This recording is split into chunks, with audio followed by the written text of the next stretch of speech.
The sun had barely touched the horizon when Nathan parked his truck at the edge of Black Hollow Forest. The locals in Brimley always spoke of the place in half-whispers, stories of lights between the trees, vanishing hikers, and screams that didn't sound quite human. Nathan wasn't the superstitious type. He was a forestry student doing a survey of the area for a class project. He had topo maps, a compass, a tent, and the kind of calm arrogance only a seasoned camper could carry. As he stepped out of the truck, a chill lingered in the air that didn't match the warm August weather. Birds were quiet, too quiet for dawn. He noted it in his field journal as unusual avian silence, though he didn't feel compelled to admit that it unsettled him. The forest before him was thick, with mist clinging low like smoke at by noon. Nathan had followed the ridge trail deep into the woods, marking his progress with bright orange tape. He found the remnants of old fire rings and broken camping gear, most of it decades old. He wondered how many hikers before him had simply gotten lost and never returned. At dusk, he set up camp near a creek that ran through a narrow ravine. The water was oddly clear, reflecting not the trees above, but what looked like faint movements, shapes, under the surface. He told himself it was just the flow of current against rocks. That night, as he tried to sleep, he heard something walking around his tent. Slow, deliberate steps, like someone circling him. When he called out, the sound stopped. For a moment, there was nothing. Then, from just beyond the nylon wall, a voice whispered his name. Nathan jolted upright, his flashlight slicing through the dark. "Who's there?" he shouted, but the forest gave no answer. The voice, his name, had been clear as if spoken right beside his ear. His heart thumped against his ribs, his breath visible in the cold mist that now hung unnaturally thick. He scanned the trees. Nothing. But when he turned his light toward the creek, the beam wavered over footprints in the mud, bare human feet, long and narrow, walking away from his tent upstream. They looked fresh. Against his better judgment, he followed. The footprints led to a cluster of moss-covered stones near the water's edge. One stone bore carvings, old and faded, concentric circles, with what looked like small stick figures surrounding them. Nathan crouched, brushing away the moss, feeling the rough edges beneath his fingers. He caught himself whispering without realizing, syllables that didn't belong to any language he knew. When he snapped out of it, he felt dizzy. The forest seemed different, the air thicker, the colors deeper. Somewhere close, he heard humming, soft and feminine, drifting through the trees. The sound sent shivers through him because it felt familiar. He turned back toward camp, but the orange trail tape was gone. Every direction looked the same. The forest had rearranged itself. By dawn, Nathan had wandered in circles for hours. His GPS flickered and died, compass spinning aimlessly. The creek was gone, replaced by unfamiliar terrain. When he finally stumbled upon a small clearing, he froze. In the center stood a cabin, half collapsed and strangled by ivy. The windows were boarded from the inside. Smoke, faint, gray, and curling, drifted from the chimney. He called out, desperate for help, but there was no reply. As he approached, a faint melody floated through the air, the same humming from last night. The door creaked open on its own. Inside, the cabin smelled of wet earth and decay. Dust coated everything, except for the table in the center, freshly wiped clean. A single object sat atop it, a glass jar filled with muddy water and something floating inside. Nathan leaned closer. It was an old photograph, waterlogged but clear enough to see the face. His own. Panic clawed at his throat. He stumbled back, knocking over a chair. The humming stopped abruptly. Then came the footsteps again, soft, bare feet approaching across the floorboards. He turned to the doorway, flashlight trembling, but the figure was already there. Pale skin, long hair dripping with creek water, and eyes too dark to reflect light. She smiled, and every instinct in him screamed to run. Nathan bolted into the woods, branches clawing at his arms. The forest blurred into streaks of green and gray as he sprinted downhill. Behind him, he could hear her, not chasing, exactly, but moving with him, always just beyond sight. When he finally collapsed, gasping, he realized he'd lost his pack, his compass, everything. He pressed his hand against a tree to steady himself and noticed symbols carved into the bark, the same circles from the stone. Beneath them were handprints, small and childlike. That he moved on, slower now, trying to think logically. He was dehydrated, likely disoriented. The voice, the cabin, even the photo, maybe hallucinations from exhaustion. He told himself that again and again, even as he felt eyes watching him from the trees by midday. The sound of running water reached him again. The creek. Relief flooded him until he noticed something new. A rope bridge spanning the ravine that hadn't been there before. It looked old but sturdy. On the far side stood a small figure. Watching him, it was a girl, no older than 10, in a torn dress. She lifted her hand and beckoned silently for him to cross. Nathan hesitated. The girl's expression was blank, her skin pale as bone. He shouted to her, but she didn't answer.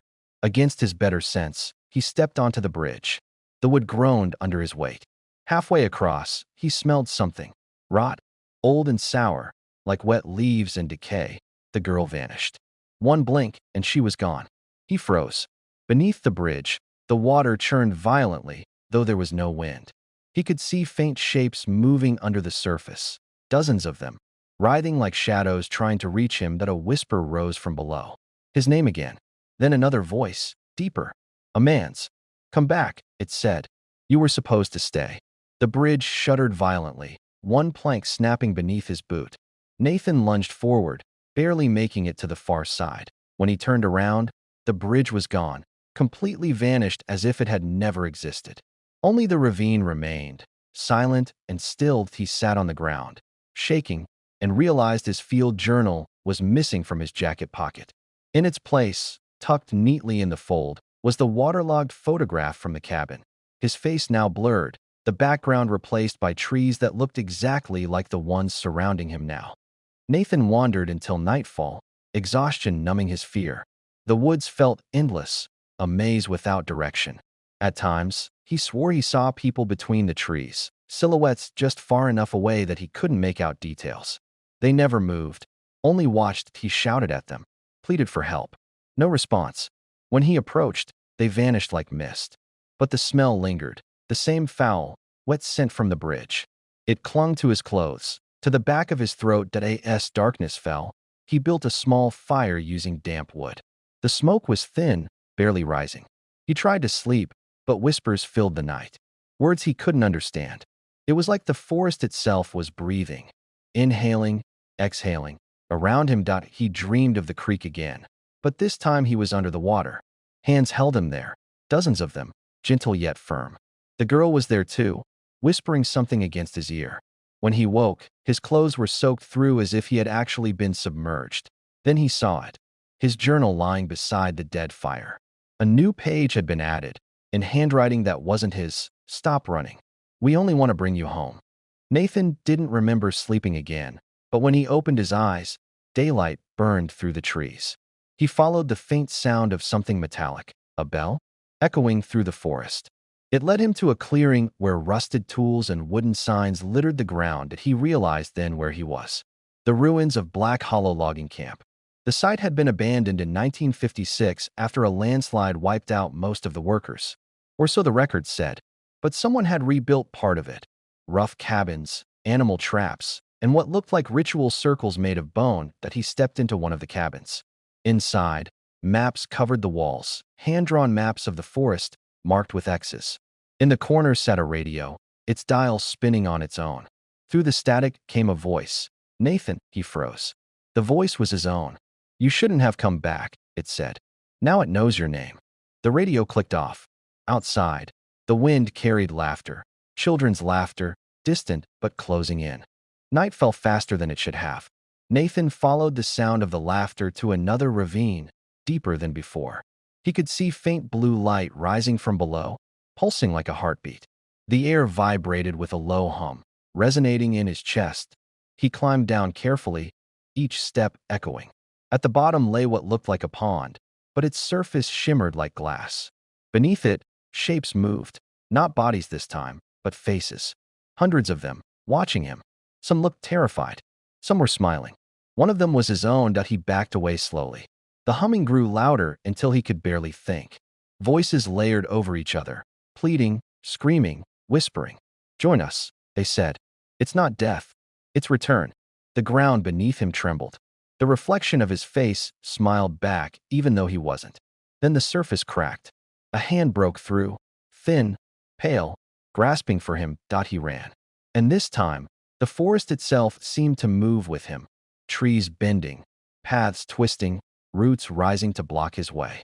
Nathan burst into a clearing under a cold, white moon. At its center was a massive oak tree, blackened by age, its trunk carved with hundreds of symbols. Beneath it lay remnants of bones, animal and human alike. Hanging from one branch was his field journal, tied by its strap. When he reached for it, a gust of wind nearly knocked him over. The humming stopped. The silence that followed was worse. From behind the tree, the woman from the cabin stepped out. The dripping hair, the dark eyes, the faint smile. "You shouldn't have taken what wasn't yours," she said softly. Her voice wasn't threatening. It was mournful. "We gave this place a name, but names have power. Now you belong to it." Nathan tried to back away, but the forest closed in, the watchers forming a ring around the clearing. He could see their faces now. The missing hikers from old newspaper photos, the loggers from decades past, their eyes hollow and glistening. The woman reached out her hand. "Come home, Nathan." When rescuers found Nathan's truck 2 weeks later, it was empty. Inside were his maps, perfectly marked up to a place labeled the Hollow. His GPS, phone, and journal were missing. Locals said they heard strange sounds in the woods that week, like humming carried on the wind. Months passed, and hikers began to report odd sightings.